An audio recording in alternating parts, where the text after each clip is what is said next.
Hi friends, PS ടിപ്സിൻ്റെ പുതിയൊരു വീഡിയോയിലേക്ക് എല്ലാവർക്കും സ്വാഗതം. അപ്പോൾ നമ്മൾ ഇന്ന് ചെയ്യുന്നത് സയൻസിൽ നിന്നുള്ള ഒരു ടോപ്പിക്കാണ്. ഫിസിക്സിൽ നിന്നും ഭൂഗുരുത്വാകർഷണ ബലം അതിനെ പറ്റിയിട്ടുള്ള ക്വസ്റ്റ്യൻസാണ് നമ്മളിന്ന് ഡിസ്കസ് ചെയ്യുന്നത്. PSC ഒരുപാട് പ്രീവിയസ് ക്വസ്റ്റ്യൻസ് ഈ ഒരു ഏരിയയിൽ നിന്ന് ചോദിച്ചിട്ടുണ്ട്. അപ്പോൾ നമ്മൾ ആ ക്വസ്റ്റ്യൻസും അതുമായി റിലേറ്റ് ചെയ്തിട്ടുള്ള എല്ലാ ഫാക്ട്സും ഇവിടെ പറയുന്നുണ്ട്. SCERTനെയും NCERTനെയും ബേസ് ചെയ്തിട്ടുള്ള പോയിന്റ്സ് ആണ് പറയുന്നത്. SCERTയിലെ 9ാം ക്ലാസ്സിലത്തെ ചാപ്റ്ററും അതുപോലെ തന്നെ +1ലെ ഒരു ചാപ്റ്ററും നമ്മളിവിടെ ഡിസ്കസ് ചെയ്യുന്നുണ്ട്. അപ്പോൾ അതിൽ നിന്നുള്ള ആ ടെക്സ്റ്റിൽ നിന്ന് ഞാൻ സ്റ്റേറ്റ്മെൻറ്റ് ടൈപ്പായിട്ട് ക്വസ്റ്റ്യൻസ് ഇതിൽ ഇൻക്ലൂഡ് ചെയ്തിട്ടുണ്ട്. അപ്പോൾ എല്ലാ ഏരിയാസും കവർ ചെയ്യുന്നുണ്ട്. വീഡിയോ അവസാനം വരെ കാണുക, ഒരുപാട് നല്ല പോയിന്റ്സ് പറയുന്നുണ്ട്. അപ്പോൾ ആദ്യത്തെ ക്വസ്റ്റ്യൻ ഏതാണെന്ന് നമുക്ക് നോക്കാം. ഭൂമിയുടെ ഗുരുത്വാകർഷണ ബലം ഏറ്റവും കുറവ് അനുഭവപ്പെടുന്നത്. അപ്പോൾ അതാണ് ആദ്യത്തെ ക്വസ്റ്റ്യൻ. അപ്പോൾ അതിനായിട്ട് നമുക്ക് ആദ്യം എന്താ അറിയണം? ഭൂഗുരുത്വാകർഷണ ബലത്തെ പറ്റി ഒരു ഐഡിയ ഉണ്ടാവണം. അതുപോലെ തന്നെ ഭൂഗുരുത്വാകർഷണ ത്വരണത്തെ പറ്റിയും ഒരുപാട് ക്വസ്റ്റ്യൻസ് ചോദിച്ചിട്ടുണ്ട്. അപ്പോൾ നമുക്ക് ആദ്യം അറിഞ്ഞിരിക്കേണ്ടത് ഭൂഗുരുത്വാകർഷണ ബലം. ഇപ്പോൾ നമുക്കറിയാം, പ്രപഞ്ചത്തിലെ ഏത് വസ്തുക്കൾ തമ്മിലാണെങ്കിലും ഒരു പരസ്പര ആകർഷണമുണ്ട്. അപ്പോൾ ഇവിടെ ഞാൻ 2 ബോഡീസ് എടുക്കുകയാണ്. ഇതാണ് നമ്മുടെ ഒന്നാമത്തെ ഒരു ഒബ്ജക്റ്റ്, ഇത് രണ്ടാമത്തെ ഒരു സബ്സ്റ്റൻസ്. അപ്പോൾ ഇവർ തമ്മിൽ എന്തുണ്ട്? ഒരു പരസ്പര ആകർഷണമുണ്ട്. അപ്പോൾ ആദ്യത്തെ സബ്സ്റ്റൻസിൻ്റെ മാസ് m1 എന്നും രണ്ടാമത്തെ ആളുടെ മാസ് m2 എന്നും എടുക്കുകയാണ്. അവർ തമ്മിലുള്ള ഡിസ്റ്റൻസ് d ആണെങ്കിൽ ഇവർക്കിടയിലുള്ള ഈ ആകർഷണ ബലം F എന്ന് പറയുന്നത് ഡയറക്ട്ലി പ്രൊപ്പോർഷണൽ ടു എന്തിനോട് നേരനുപാതത്തിലായിരിക്കും? ഈ 2 ബോഡീസിൻ്റെയും മാസിൻ്റെ പ്രൊഡക്റ്റിനോട് നേർ അനുപാതത്തിലായിരിക്കും. അപ്പോൾ മാസ് എന്ന് പറയുന്നത് m1ഉം m2ഉമാണ്. m1ഉം m2ഉമാണ്. അപ്പോൾ ആ മാസിൻ്റെ പ്രൊഡക്റ്റിന് നേർ അനുപാതത്തിലായിരിക്കും. അതുപോലെ തന്നെ ഇവർ തമ്മിലുള്ള ഡിസ്റ്റൻസിൻ്റെ സ്ക്വയറിന് വിപരീത അനുപാതത്തിലുമായിരിക്കും. അപ്പോൾ ഏത് 2 വസ്തുക്കൾ എടുക്കുകയാണെങ്കിലും ഇപ്പോൾ ഈ m1 എന്ന് പറയുന്ന വസ്തു, മാസുള്ള ഈ വസ്തു ഏതിനാണ്? m2നെ ആകർഷിക്കുന്നുണ്ട്. ഈ ഒരു വസ്തു ഈ ഒരു സബ്സ്റ്റൻസിനെയും അങ്ങോട്ടേക്ക് ആകർഷിക്കുന്നുണ്ട്. അപ്പോൾ ഇവർ തമ്മിലുള്ള പരസ്പര ആകർഷണ ബലം എന്ന് പറയുന്നത് ഇവരുടെ ഈ മാസിൻ്റെ പ്രൊഡക്റ്റിനും അതുപോലെ തന്നെ ഇവർ തമ്മിലുള്ള ഡിസ്റ്റൻസിൻ്റെ സ്ക്വയറിന് ഇൻവേഴ്സ്ലിയും പ്രൊപ്പോർഷണൽ ആയിരിക്കും. അതായത് F is directly proportional to m1 m2 by d² എന്ന് നമുക്ക് എഴുതാം. അപ്പോൾ ഇതിനെ നമ്മൾ ഇക്വേറ്റ് ചെയ്യുമ്പോൾ ഒരു കോൺസ്റ്റൻ്റ് ആഡ് ചെയ്യും. അതാണ് ഗുരുത്വാകർഷണ സ്ഥിരാങ്കം.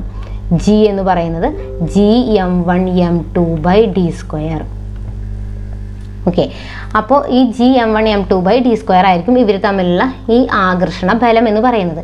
ഇനി നമ്മൾ എന്താണ്? ഭൂമിയുടെ സർഫസിൽ ഒരു ഒബ്ജക്റ്റിനെ വെക്കുകയാണ്. അപ്പോൾ ഇതാണ് നമ്മുടെ എർത്ത്. അപ്പോൾ എർത്തിൻ്റെ ഷേപ്പ് എന്ന് പറയുന്നത് കറക്റ്റ് സർക്കിൾ അല്ല, ഒരു ജിയോയിഡ് ഷേപ്പാണ്.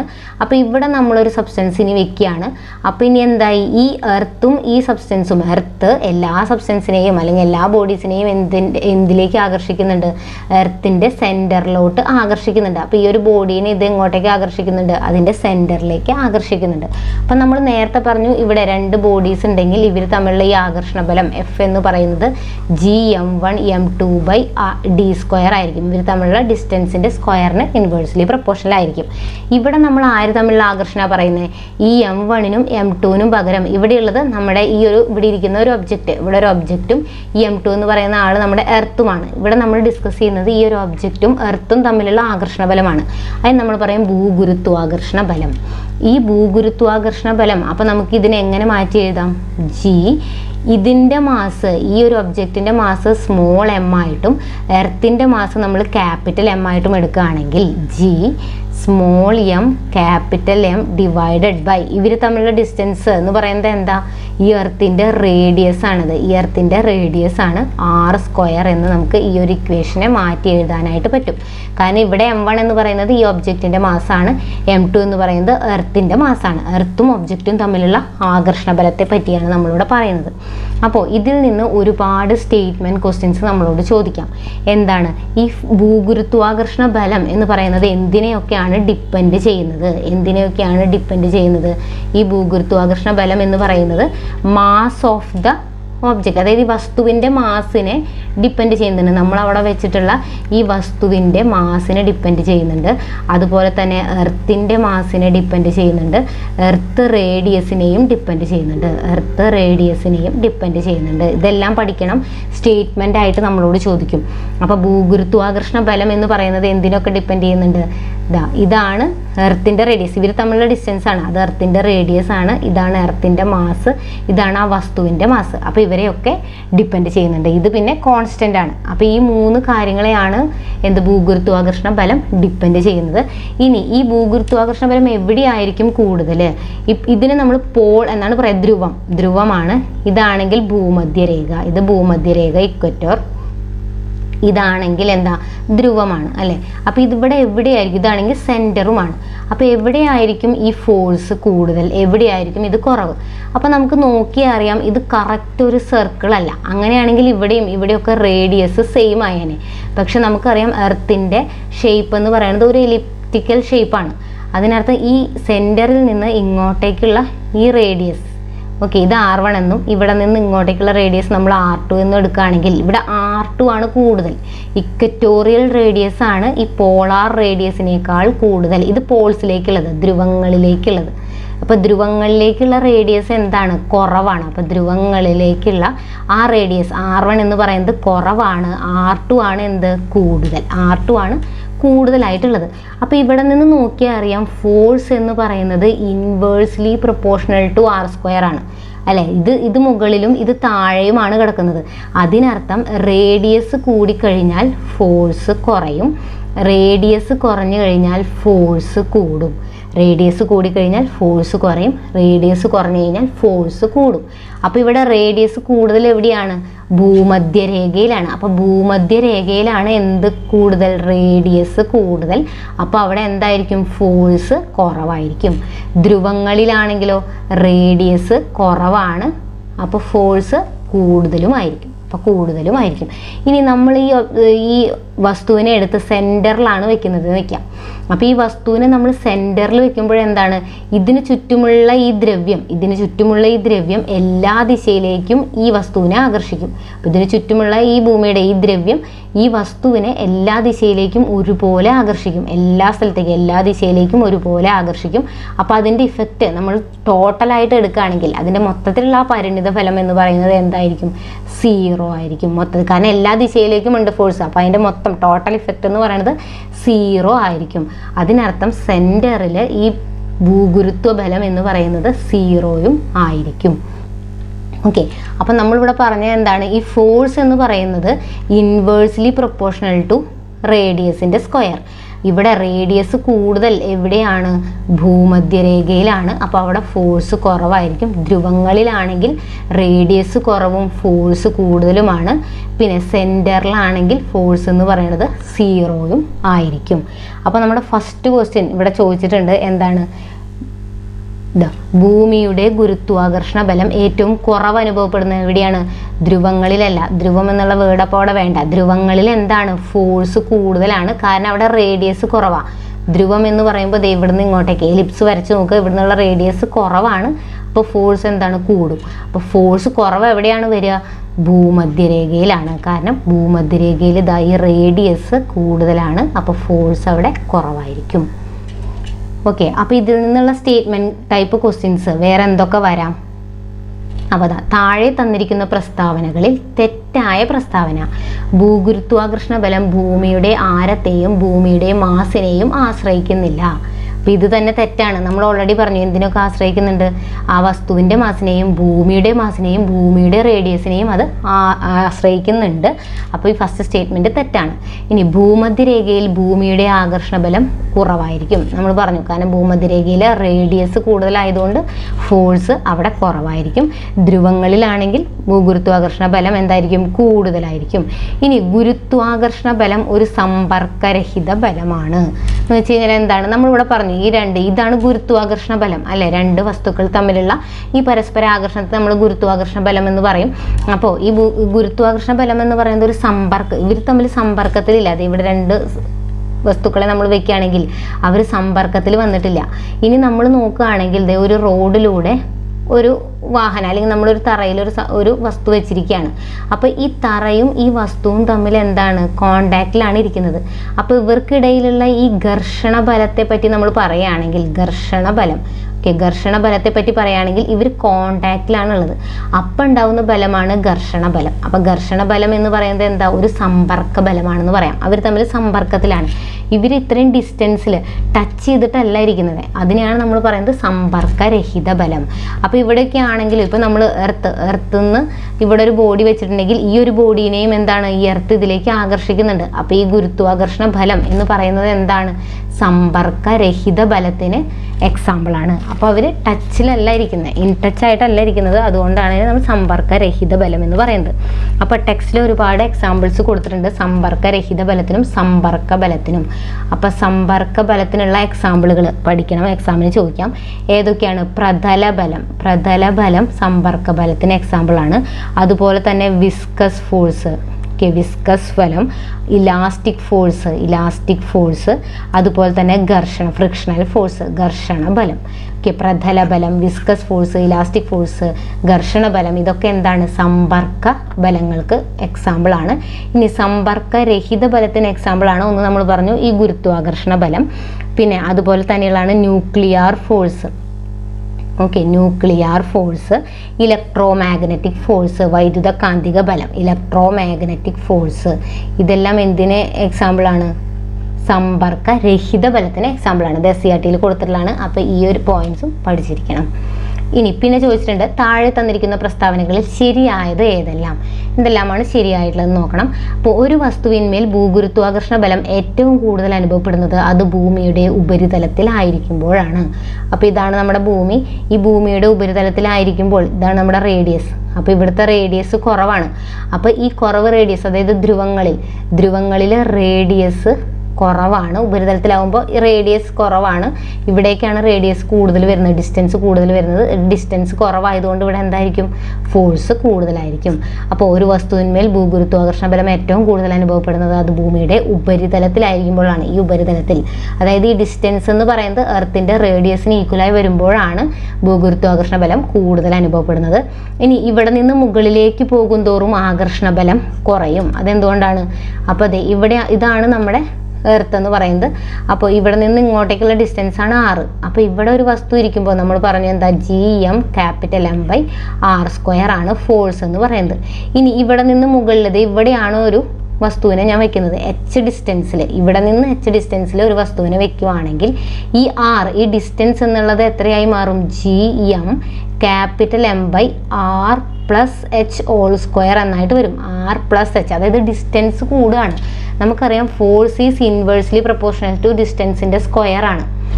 ഇവിടെ നമ്മൾ ഡിസ്റ്റൻസ് 6 എന്ന് എടുക്കാൻ കാരണം എന്താണ്, ഇവിടുത്തെ ഡിസ്റ്റൻസ്, ഇവിടെയാണ് വസ്തു ഇരുന്നത്. അപ്പോൾ വസ്തുവും ഈ എർത്തും തമ്മിലുള്ള ഡിസ്റ്റൻസ് ഇതിൻ്റെ റേഡിയസ് ആയതുകൊണ്ടാണ് 6 എന്ന് എടുത്തത്. ഇനി കുറച്ചും കൂടി മുകളിൽ ഒരു ഹൈറ്റിലാണ് വെക്കുന്നതെങ്കിൽ അവിടുത്തെ ഡിസ്റ്റൻസ് എന്ന് പറയുന്നത് R+h² ആണ്. അപ്പോൾ ഈ വാല്യൂ ഇത് കൂടിക്കഴിഞ്ഞാൽ എന്താണ്, ഫോഴ്സ് അവിടെ കുറയും. അപ്പം മുകളിലേക്ക് പോകും തോറും എന്താണ്, ഫോഴ്സ് കുറയും. അതുപോലെ തന്നെയാണ് ഭൂമിയുടെ ഉള്ളിലേക്ക് വരുമ്പോഴും എന്ത് തന്നെയാണ്, ആകർഷണബലം കുറയും. അപ്പോൾ ആകർഷണബലം ഏറ്റവും കൂടുതൽ വരുന്നത് ഉപരിതലത്തിലായിരിക്കുമ്പോഴാണ്. അവിടുന്ന് മുകളിലേക്ക് പോയാലും, ഹൈറ്റ് നോക്കിയാലും ഡെപ്ത് നോക്കിയാലും, താഴേക്ക് നോക്കിയാലും മുകളിലേക്ക് നോക്കുകയാണെങ്കിലും എന്തായിരിക്കും, ഇതിൻ്റെ വാല്യൂ കുറയും. ഇനി ഭൂകേന്ദ്രത്തിലാണെങ്കിലോ ആകർഷണബലം 0 ആയിരിക്കും. ഭൂകേന്ദ്രത്തിലാണെങ്കിൽ ആകർഷണബലം 0 ആയിരിക്കും. അപ്പോൾ ഈ ഭൂഗുരുത്വാകർഷണ ബലത്തെ പറ്റിയിട്ട് സ്റ്റേറ്റ്മെൻറ്റ് ക്വസ്റ്റ്യൻസ് എത്രയൊക്കെയോ ചോദിക്കാൻ ചാൻസ് ഉള്ളൂ. ഫുള്ളും എല്ലാം സ്റ്റേറ്റ്മെൻ്റ് ആയിട്ട്, ടെക്സ്റ്റിലുള്ള എല്ലാ പോയിന്റ്സും സ്റ്റേറ്റ്മെൻ്റ് ആയിട്ട് ഇൻക്ലൂഡ് ചെയ്തിട്ടുണ്ട്. ഇനി നമുക്ക് ഗുരുത്വാകർഷണ ത്വരണത്തെ പറ്റിയിട്ട് നോക്കാം. അപ്പോൾ അടുത്ത ക്വസ്റ്റ്യൻ നമ്മുടെ ഭൂഗുരുത്വ ത്വരണത്തെ പറ്റിയിട്ടാണ്. അപ്പോൾ ഭൂഗുരുത്വ ത്വരണത്തെ പറ്റി പഠിക്കണമെങ്കിൽ അപ്പോൾ ഇതുപോലെ തന്നെ നമുക്ക് അതിനും ഒരു ഇക്വേഷൻ ഉണ്ട്. ഭൂഗുരുത്വ ത്വരണം G എന്ന് പറയുന്നത് Gm/R². നമുക്കറിയാം ഈ M എന്ന് പറയുന്നത് എന്താണ്, എർത്തിൻ്റെ മാസാണ്. അതുപോലെ R എന്ന് പറയുന്നത് എർത്തിൻ്റെ റേഡിയസുമാണ്. അപ്പോൾ ഇതാണ് ഭൂഗുരുത്വ ത്വരണം. അപ്പോൾ ഭൂഗുരുത്വ ത്വരണം ആരെയൊക്കെയാണ് ഡിപ്പെൻഡ് ചെയ്യുന്നത്, എമ്മിനെയും ആറിനെയും മാത്രമേ ഡിപ്പെൻഡ് ചെയ്യുന്നുള്ളൂ. പക്ഷെ നമ്മൾ ഫോഴ്സിൻ്റെ കാര്യം പറഞ്ഞപ്പോൾ അത് ഈ ക്യാപിറ്റൽ എമ്മിനെയും ആറിനെയും കൂടാതെ സ്മോൾ എമ്മിനെയും, അതായത് ആ വസ്തുവിൻ്റെ ഭാരത്തിനെ കൂടി ഡിപ്പെൻഡ് ചെയ്യുന്നുണ്ട്. അപ്പോൾ ഇവിടുത്തെ ഇമ്പോർട്ടൻ്റ് കാര്യം എന്ന് പറയുന്നത് ജി എന്ന് പറയുന്നത് വസ്തുവിൻ്റെ ഭാരത്തെ ഡിപ്പെൻഡ് ചെയ്യുന്നില്ല. ഇമ്പോർട്ടൻ്റ് ആയിട്ട് ചോദിക്കാറുണ്ട്, ജി എന്ന് പറയുന്നത് വസ്തുവിൻ്റെ ഭാരത്തെ ഡിപ്പെൻഡ് ചെയ്യുന്നില്ല. അപ്പോൾ ഭൂഗുരുത്വ ത്വരണം ഇതിൻ്റെ വാല്യൂ കോൺസ്റ്റന്റ് വാല്യൂ ആണ് എത്രയാണ് 9.8 ആണ്. 9.8 m/s² ആണ് ഭൂഗുരുത്വ ത്വരണത്തിൻ്റെ വാല്യൂ.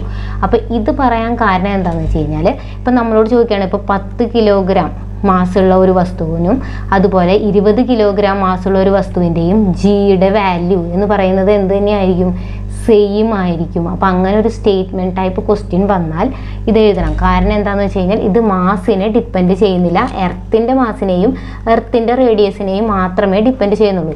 അപ്പോൾ 10 കിലോഗ്രാം മാസുള്ള ഒരു വസ്തുവിൻ്റെ ഭൂഗുരുത്വ ത്വരണം ജി ആണെങ്കിൽ 20 കിലോഗ്രാം മാസുള്ള ഒരു വസ്തുവിൻ്റെ ഭൂഗുരുത്വ ത്വരണവും എന്ത് തന്നെയായിരിക്കും? ജി തന്നെ ആയിരിക്കും. കാരണം അത് വസ്തുവിൻ്റെ മാസിനെ ഡിപ്പെൻഡ് ചെയ്യുന്നില്ല. അതാണ് ഒരു പോയിന്റ്. ഇനി ഇവിടുത്തെ നേരത്തെ ഫോഴ്സിൻ്റെ കാര്യം പറഞ്ഞതുപോലെ തന്നെ ഇവിടെയും എന്താണ്? ജി എന്ന് പറയുന്നത് ആറിന് ഇൻവേഴ്സ്ലി പ്രൊപ്പോർഷണലാണ്. അപ്പോൾ അതുകൊണ്ട് തന്നെ റേഡിയസ് കൂടിക്കഴിഞ്ഞാൽ എന്ത് തന്നെയാണ്? ജി കുറവായിരിക്കും. റേഡിയസ് കുറഞ്ഞു കഴിഞ്ഞാൽ ജി കൂടുതലായിരിക്കും. അപ്പോൾ നമുക്കറിയാം റേഡിയസ് കുറവ് എവിടെയാണ്? റേഡിയസ് കുറവ് ധ്രുവങ്ങളിലാണ്. ഇക്വറ്റോറിൽ കൂടുതലാണ്. ഈ ധ്രുവങ്ങളിലാണെങ്കിൽ റേഡിയസ് കുറവാണ്, അപ്പോൾ ജി കൂടുതലായിരിക്കും. അവിടെ തന്നെയാണ് എഫും കൂടുതൽ. ഇനി ഭൂമധ്യരേഖയിലാണെങ്കിൽ റേഡിയസ് കൂടുതലാണ്, ജി കുറവാണ്, എഫും കുറവാണ്. ഇനി നമ്മൾ പറഞ്ഞു ഇവിടെ സെൻറ്റർ ഓഫ് ദ എർത്തിൽ എന്തായിരിക്കും? ഫോഴ്സ് 0 ആണെന്നുള്ള പോയിന്റും പറഞ്ഞിട്ടുണ്ടായിരുന്നു. ഓക്കെ, അപ്പോൾ ഇവിടെ സെൻറ്റർ ഓഫ് ദ എർത്തിൽ ജിയും എന്ത് തന്നെയാണ്? 0 ആണ്. ജിയുടെ വാല്യൂ 0 ആയിരിക്കും. അപ്പോൾ നമുക്ക് ആ സ്റ്റേറ്റ്മെൻറ്റ് നോക്കാം. എന്താണ്? ജിയുടെ മൂല്യം ഭൂമിയുടെ മാസിനെയും ആരത്തെയും ആശ്രയിച്ചിരിക്കുന്നു. ജി എന്ന് പറയുന്നത് ഭൂമിയുടെ മാസിനെയും ഭൂമിയുടെ ആരത്തിനെയും ആശ്രയിച്ചിട്ടാണ് ഇരിക്കുന്നത്. ഇനി ധ്രുവപ്രദേശങ്ങളിലെ ജിയുടെ മൂല്യം ഭൂമധ്യരേഖാ പ്രദേശത്തേക്കാൾ കൂടുതലായിരിക്കും. അപ്പോൾ നമുക്ക് നോക്കാം. ധ്രുവങ്ങളിൽ എന്താ നമ്മൾ പറഞ്ഞത്? റേഡിയസ് കുറവായതുകൊണ്ട് ജി കൂടുതലാണ്. അപ്പോൾ ധ്രുവത്തിലാണ് കൂടുതൽ. അപ്പോൾ ധ്രുവപ്രദേശങ്ങളിലെ ജിയുടെ മൂല്യം ഭൂമധ്യരേഖയേക്കാൾ കൂടുതലായിരിക്കും. ശരിയാണ്. ഇനി ഒരു വസ്തുവിൻ്റെ ഭാരം തീരുമാനിക്കുന്നത് ജിയുടെ മൂല്യം കണക്കിലെടുത്തുകൊണ്ടാണ്. ഓക്കെ, അത് നമുക്ക് പറയാം. അപ്പോൾ ഇനി അടുത്ത് നോക്കാം. ഒരു ആനയും ഒരു ഉറുമ്പും നിർബാധം താഴേക്ക് പതിക്കുമ്പോൾ ജിയുടെ മൂല്യം 2 പേർക്കും തുല്യമായിരിക്കും. നമ്മൾ പറഞ്ഞു അതെന്താണ്? ഈ വസ്തുവിൻ്റെ ഇപ്പം ആനയും ഉറുമ്പുമാണ് ഇവിടെ 2 വസ്തുക്കൾ. അപ്പോൾ ഇവരുടെ ഭാരത്തെ അല്ലെങ്കിൽ ഇവരുടെ മാസിനെ അത് ഡിപ്പെൻഡ് ചെയ്യുന്നില്ല. ജിയുടെ മൂല്യം എന്ന് പറയുന്നത് ഇവരുടെ മാസിനെ ഡിപ്പെൻഡ് ചെയ്യുന്നില്ല. ഇപ്പം ആനയുടെ വലുപ്പത്തെ ഉറുമ്പിൻ്റെ വലുപ്പത്തിനെ ആ മാസിനെ അത് ഡിപ്പെൻഡ് ചെയ്യുന്നില്ല. അതുകൊണ്ട് തന്നെ ജിയുടെ മൂല്യം ഇവർ 2 പേർക്കും തുല്യമായിരിക്കും. അപ്പോൾ ഏത് 2 വസ്തുക്കളാണെങ്കിലും ജിയുടെ മൂല്യം തുല്യമായിരിക്കും നിർബാധം താഴേക്ക് പതിക്കുമ്പോൾ. നിർബാധം താഴേക്ക് പതിക്കുക എന്ന് പറഞ്ഞാൽ വേറെ ഘർഷണ ബലങ്ങളൊന്നും ഇല്ലാതെ ഈ ഗുരുത്വാകർഷണ ബലം കൊണ്ട് മാത്രം ഒരു വസ്തു താഴേക്ക് പതിക്കുക. ഈ ഭൂഗുരുത്വാകർഷണ ബലം കൊണ്ട് മാത്രം ഒരു വസ്തു താഴേക്ക് പതിക്കുന്നതിനെയാണ് നിർബാധ പതനം. അതൊന്ന് ആ പോയിന്റ് ഒന്ന് നോട്ട് ചെയ്യണം. നിർബാധ പതനം എന്ന് പറഞ്ഞാൽ വേറെ ഘർഷണ ബലങ്ങളൊന്നും ഇല്ലാതെ ഒരു വസ്തു ഈ ഗുരുത്വാകർഷണ ബലം കൊണ്ട് മാത്രം താഴേക്ക് പതിക്കുന്നതിനെയാണ് നിർബാധ പതനം എന്ന് പറയുന്നത്. അപ്പോൾ ഇങ്ങനെ താഴേക്ക് പതിക്കുമ്പോൾ ഇപ്പോൾ ഇതിൻ്റെ മാസ് ഇപ്പോൾ 30 കിലോ ഉണ്ട്, ഇയാൾക്ക് 5 കിലോ ഉള്ളെങ്കിലും ഈ മാസിനെ ജി ഡിപ്പെൻഡ് ചെയ്യാത്തതുകൊണ്ട് ഇയാളുടെ ജിയും അതുപോലെ ഇയാളുടെ ജിയും എന്ത് തന്നെയായിരിക്കും? സെയിം ആയിരിക്കും. ഓക്കെ, അപ്പോൾ ഈ 3 പ്രസ്താവന ശരിയാണ്. ഇത് നമുക്ക് നോക്കാം. അപ്പോൾ ഇതുമായി ബന്ധപ്പെട്ടിട്ട് വേറൊരു സ്റ്റേറ്റ്മെൻറ്റ് ടൈപ്പ് ക്വസ്റ്റ്യൻ ആഡ് ചെയ്തിട്ടുണ്ട്. ഓക്കെ, എന്താണ്? താഴെ പറയുന്നതിൽ തെറ്റായ പ്രസ്താവന. അപ്പോൾ ഭൂമിയിലേക്ക് പതിക്കുന്ന എല്ലാ വസ്തുക്കൾക്കും ജി ഒരുപോലെ ആയിരിക്കും. നിർബാധ പതനത്തിൽ ജി എല്ലാവർക്കും ഒരുപോലെ ആയിരിക്കും. ഭൂകേന്ദ്രത്തിൽ ജിയുടെ മൂല്യം 0 ആണ്, അതും ശരിയാണ്. ഇനി ധ്രുവപ്രദേശങ്ങളിൽ ജിയുടെ മൂല്യം ഭൂമധ്യരേഖാ പ്രദേശത്തേക്കാൾ കൂടുതലായിരിക്കും, അത് നമ്മൾ പറഞ്ഞു ശരിയാണ്. ഇനി ജിയുടെ മൂല്യം ഭൂമിയുടെ മാസിനെയും ആരത്തെയും വസ്തുവിൻ്റെ മാസിനെയും ആശ്രയിച്ചിരിക്കുന്നു, ഇത് തെറ്റാണ്. എന്താണ്? ജിയുടെ മൂല്യം ഭൂമിയുടെ മാസിനെയും ആരത്തെയും ആശ്രയിച്ചാണ് ഇരിക്കുന്നത്, പക്ഷെ വസ്തുവിൻ്റെ മാസിനെ ആശ്രയിച്ചിട്ടില്ല. ഓക്കെ, അപ്പോൾ അതുകൊണ്ട് ആ സ്റ്റേറ്റ്മെൻ്റാണ് അവിടെ തെറ്റായ പ്രസ്താവന. ഇനി അടുത്തത് എന്താണ് മാസും ഭാരവും തമ്മിലുള്ള ഡിഫറൻസ്? മാസ് എന്ന് പറയുന്നത് ഇപ്പം നമ്മുടെ ഒരു 5 കിലോ അരിയുണ്ട് അല്ലെങ്കിൽ ഒരു 10 കിലോ അരിയുണ്ട്. ഓക്കെ, ഇതിൽ 5 കിലോ അരിയുണ്ട്, ഇതിൽ 10 കിലോ അരിയുണ്ട്. അപ്പോൾ ഇതിൽ നിറയെ എന്തായിരിക്കും? ആ അരിമണികളായിരിക്കും ഉണ്ടാവുക. അപ്പോൾ അതിൽ എത്രയാണോ ആ മാസ്, എത്ര അരിമണികൾ ഉണ്ട് അല്ലെങ്കിൽ എത്രയാണ് ഇതിൻ്റെ ഫുൾ മാസ്? 5 കിലോ ആണ്. അപ്പോൾ ആ മാസിന് തന്നെയാണ് അതിൽ എത്ര ദ്രവ്യം അടങ്ങിയിട്ടുണ്ട് അതിനെയാണ് നമ്മൾ മാസ് എന്ന് പറയുക, എം എന്ന് പറയും. ഭാരം നമ്മൾ W വെച്ച് വെയിറ്റ് വെച്ചിട്ടാണ് റെപ്രസെൻ്റ് ചെയ്യുന്നത്. അപ്പോൾ ഇതിൻ്റെ മാസ് എന്ന് പറഞ്ഞു കഴിഞ്ഞാൽ 5 കിലോ തന്നെയാണ്. ഇതിൻ്റെ മാസ് എന്ന് പറഞ്ഞു കഴിഞ്ഞാലോ 10 കിലോ ആണ്. അതിലെത്രയാണോ ഈ മോളിക്യൂൾസ് ഉള്ളത്, ഇപ്പോൾ അരിയാണെങ്കിൽ അരിയുടെ എത്രയാണ് അരിമണികളുള്ളത് അതിനെയാണ് നമ്മൾ അതിനെ മാസ് എന്ന് പറയുക. ആ വസ്തുവിൽ അടങ്ങിയിരിക്കുന്ന മൊത്തം ദ്രവ്യത്തിൻ്റെ അളവ്. ഓക്കെ, ആ വസ്തുവിൽ എത്ര ദ്രവ്യം അടങ്ങിയിട്ടുണ്ടോ അതിനെയാണ് അതിനെ മാസ് എന്ന് പറയുക. പക്ഷെ വെയിറ്റ് എന്ന് പറഞ്ഞാൽ, ഭാരം എന്ന് പറഞ്ഞു കഴിഞ്ഞാൽ അതല്ല. ഒരു വസ്തു ഭൂമി അതിൻ്റെ കേന്ദ്രത്തിലേക്ക് ആകർഷിക്കുന്ന ബലമാണ് ആ വസ്തുവിൻ്റെ ഭാരം. ഇപ്പം ഇത് നമ്മൾ പറഞ്ഞു, ഒരു 5 കിലോ അരി, ഈ 5 കിലോ അരിനെ എന്ത് ചെയ്യുന്നുണ്ട്, ഈ എർത്ത് അതിൻ്റെ കേന്ദ്രത്തിലേക്ക് ആകർഷിക്കുന്നുണ്ട്. അതുപോലെ ഈ 10 കിലോ അരിനെയും എർത്ത് ഇതിൻ്റെ കേന്ദ്രത്തിലേക്ക് ആകർഷിക്കുന്നുണ്ട്. അപ്പോൾ അവിടെ എന്തുകൂടെ വരും, ഈ ഭൂഗുരുത്വ ത്വരണം കൂടെ വരും. അപ്പോൾ ഇവിടെ വെയിറ്റ് എന്ന് പറയുന്നത് ഈ മാസിനെ ഭൂഗുരുത്വ ത്വരണം കൊണ്ട് മൾട്ടിപ്ലൈ ചെയ്താൽ കിട്ടുന്നത് എന്താണോ അതാണ് വെയിറ്റ്.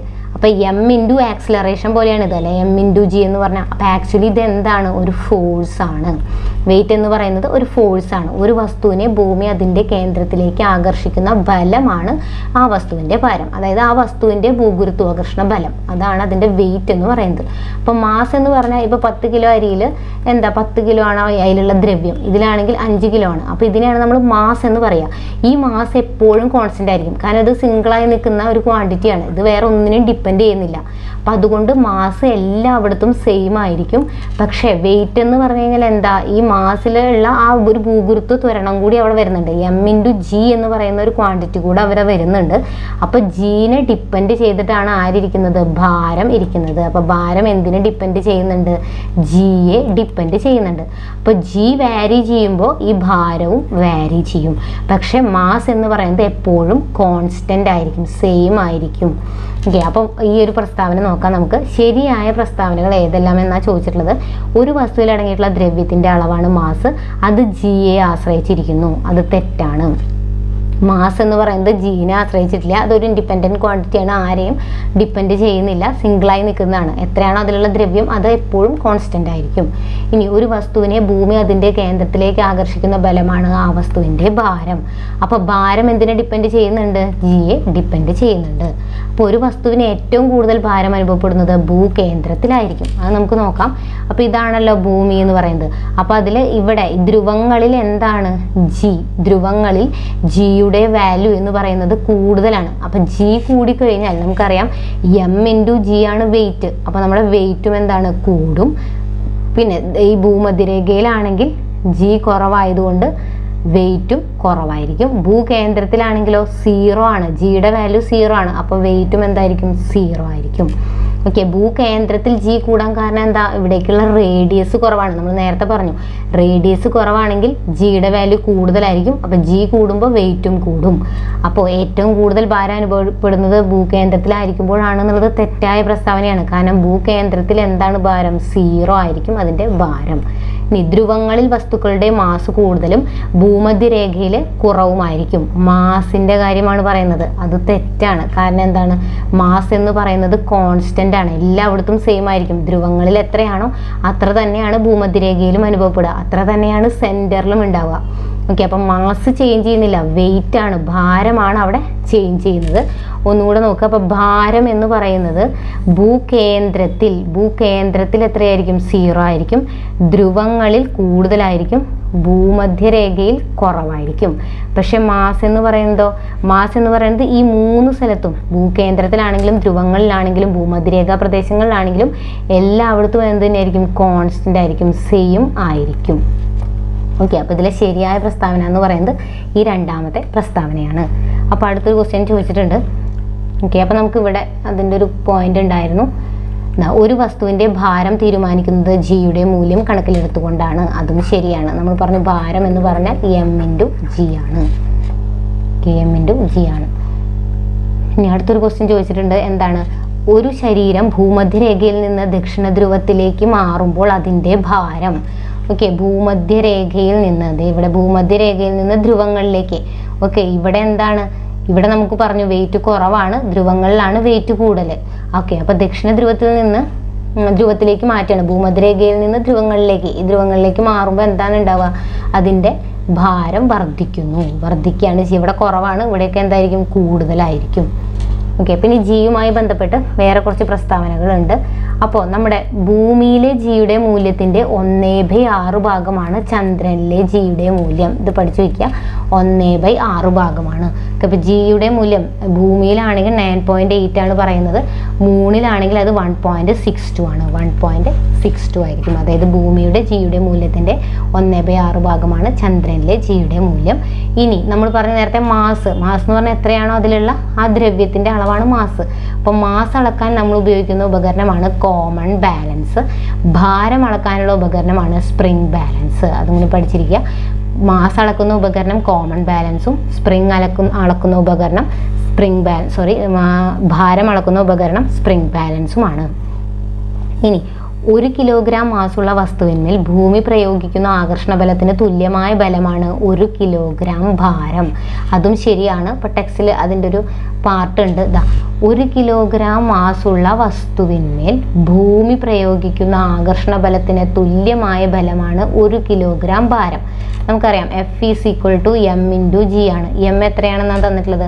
1 കിലോഗ്രാം. G 9.8 ആണ്. അപ്പോൾ നമുക്ക് എന്ത് കിട്ടും? 9.8 ന്യൂട്ടൺ. അല്ലെങ്കിൽ ഇതേ നമുക്ക് 9.8 കിലോഗ്രാം. ഇത് m/s² ആണ്. m/s². ഇതിന് തന്നെയാണ് ന്യൂട്ടൺ എന്ന് പറയുന്നത്.